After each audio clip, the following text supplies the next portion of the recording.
Welcome to IDEN, the company that simplifies your workflow. Our modern software is made in a historic castle with origins dating back to 1331. In this video, you will learn how to create a CSV import definition in ConnectIT and learn more about creating a CSV connection. When we are in the ConnectIT dashboard, you see under the menu item Import, the menu item Definitions and Example Definitions. If you have set the example definitions, you will see a few examples that you can use. I will demonstrate in this video a CSV file for importing sales orders and explain the difference between flat and non-flat files. We will start with the flat CSV. As you can see in this definition, the data format is set on CSV. Most of the other tabs in the definition card are the same as when using the data format JSON. In the General tab, the number is created from the number series. It is possible to use manual numbers or change the number. Please note that changing the numbers has impact if functions or conversions are used. The description is free to fill in. In the field Data Format, the file type CSV is selected. This means that we are going to import only CSV files. The method manually is selected, so I can import a file from the definition card. There is also a separate tab for the configuration of the CSV file. First, we are going to take a look at the definition lines. In the definition lines, the mapping is defined. In the training video 2 with the JSON file, it was visible that there were layers. When you select a CSV, there are no layers and the columns are a little bit different. In the definition lines, you will start with selecting the right tables in the column table number. After that, you define what field in the table is used, and then you set the right column from the file. If we take a look into the CSV file, you see which columns can be used.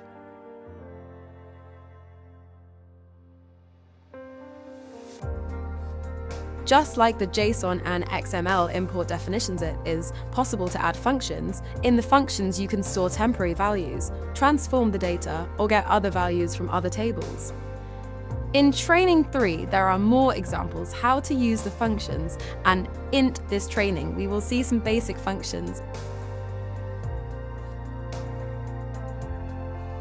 The field external identifier is set when it is a unique value that can be used to recognize the record. Validate is using the BC rules to check if the imported value is valid, and this is also used to add information from BC. For example, if you add the item number with the validation on, the description will also be used from the item card. Run trigger is used for key fields only. This is used to import the record value first thing.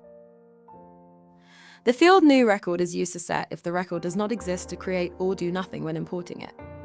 The external identifier must be set on some value in the import file to recognize the record. Otherwise, it will always create a new record. Record exists is set on the table level if an update is needed. There are more options: do nothing, that will not do anything when the record already exists. Recreate will delete and then add a new record. Duplicate will create an extra record, and delete will remove the record. This field also only works properly if you have set a unique identifier. Otherwise, it will not recognize the record and will import it as a new record.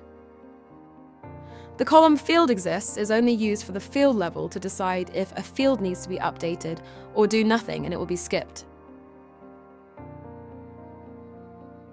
If there are multiple tables used in the definition lines, the key fields also need to be set. The key fields are used to connect separate tables. For example, the sales header and lines need to have the same key fields. If you don't set these fields, the lines can be imported under the wrong header.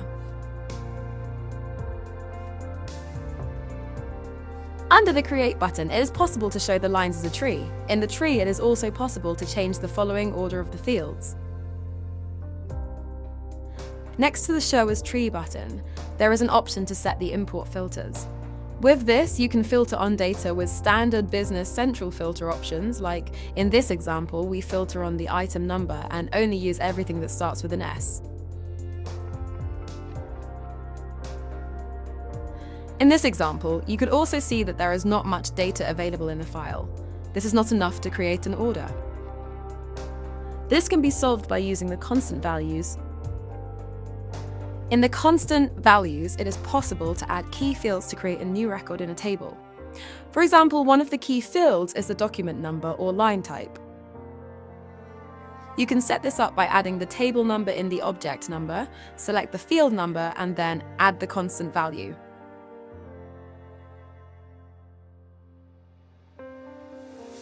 In the functions, it is also possible to get a temporary value, a converted value, or a function that will get or calculate a value.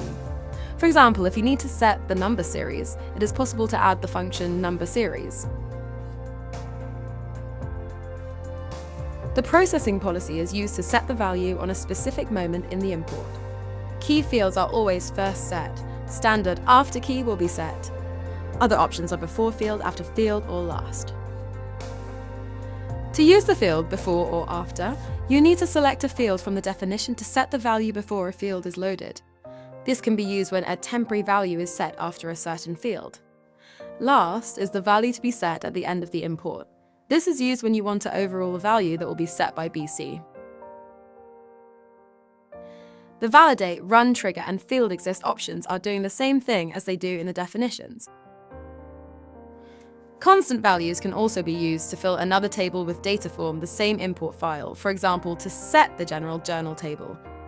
Like in the example in Training 3, where we have added costs from Amazon into the item ledger entries. To import a CSV file, it requires some additional settings to be able to import the file.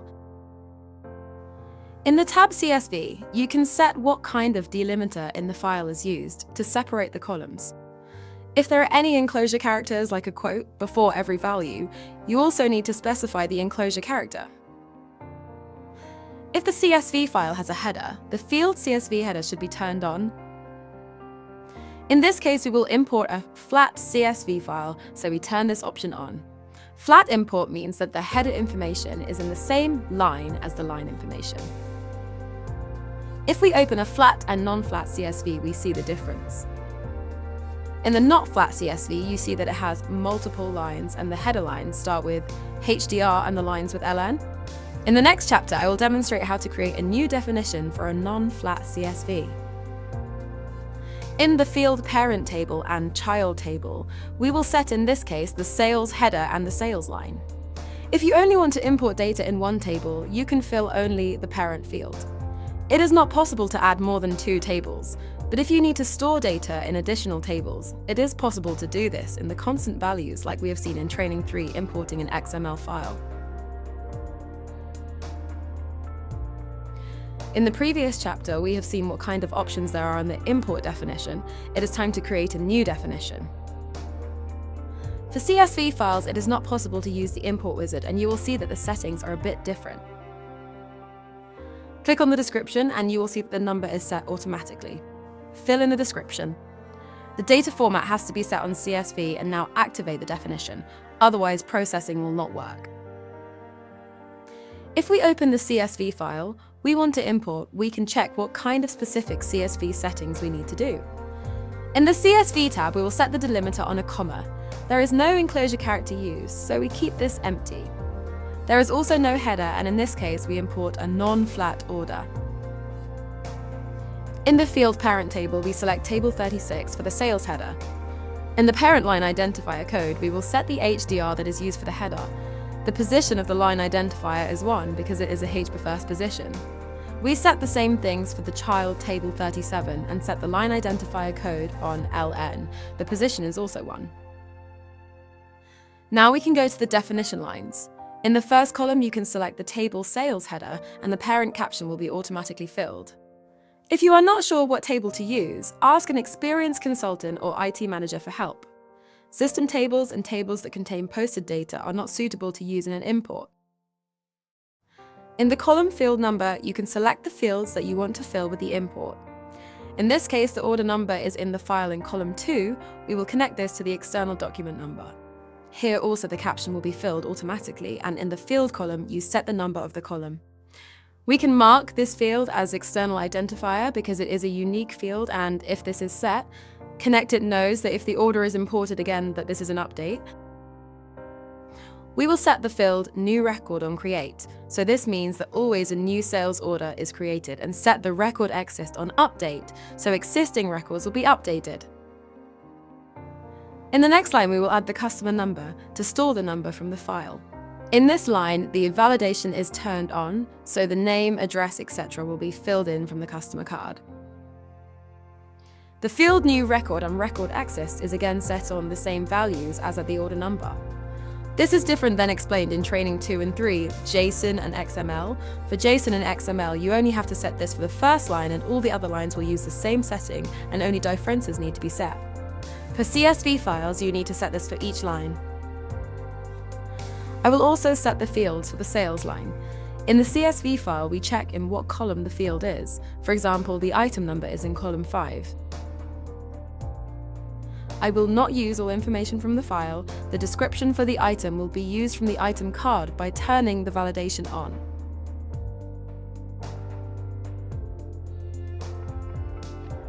For this moment, the definition lines look good.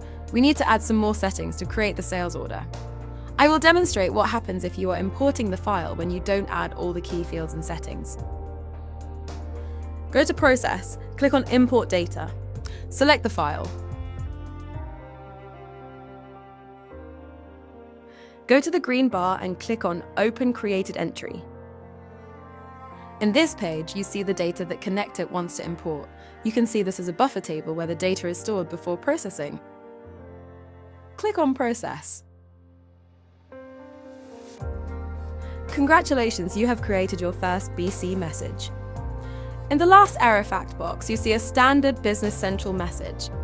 This check is preventing that we store data in the tables that don't belong there or are set incorrect. Under Show Error Information, it is possible to view the technical information about the error. Our support team can ask for this. Go back to the definition by clicking on the back button on top. In the History fact box, you see that the import failed. You can click on the log to see what is the message.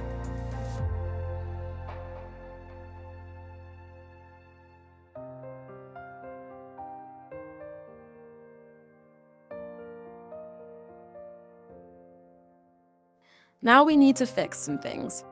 Let's start with adding all the key fields that BC needs to process, and we also see a lot of missing fields in the sales line. Go to the menu links and click on Edit Key Links. Select the parent table number and the key field number, and then the child object number that links to the table, and then select the same child field. If the link between header and lines is set, we need to set the values. We will do this in the constant values. In this case, we are going to set the key fields for the sales header first, and afterwards we will set the key fields for the sales lines. Click on the object number to select the sales header. Click on the field number to add the document type. For the sales header, add the constant value 1 for orders. You can use the name orders, but if you use multiple languages, it is possible. BC will not figure out that Commande in French is an order.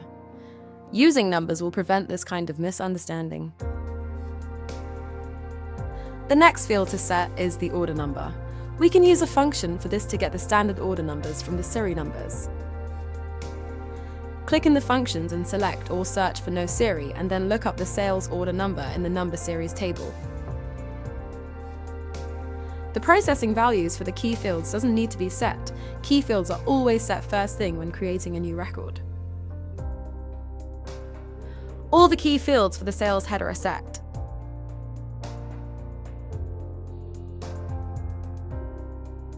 The next field will be set on the sales line, so we are going to select the table 37. The field type and line number need to be set.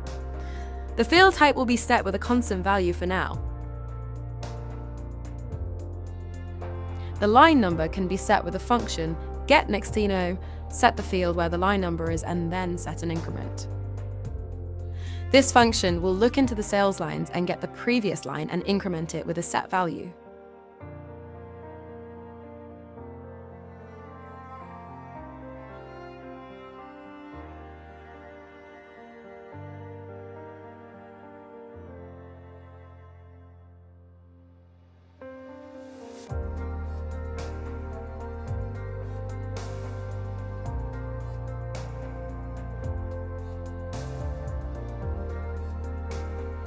Let's check if we can process our first import without any messages. Go to the Process button and click on Import Data. Drag and drop or import the file that you used before. Go in the navigation bar to the related button and then click on Import Entries. Click on the entry number and click on Process again. Oops!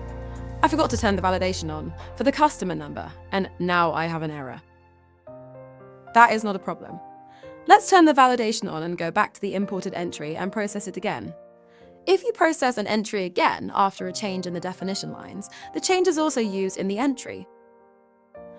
Now, if we process this, you can see the header is empty. That means the entry no longer exists.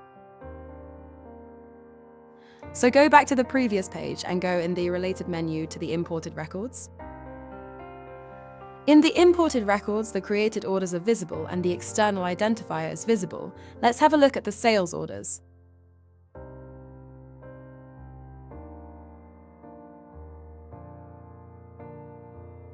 In the sales order that is created, we see that the order is there. And all the lines are created.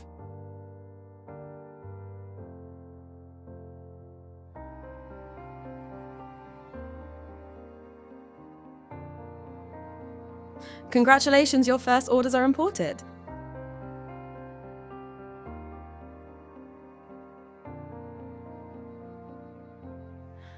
In this video, you learned how to create a CSV import definition in ConnectIT and learn more about creating a mapping for CSV file. ConnectIT 365 includes one free interface with additional interfaces available. Thank you for watching. Follow us at www.idyn.nl to check our other products. Happy connecting! IDYN. Simplify your workflow. Explore the perfect fit for your industry at idyn.nl.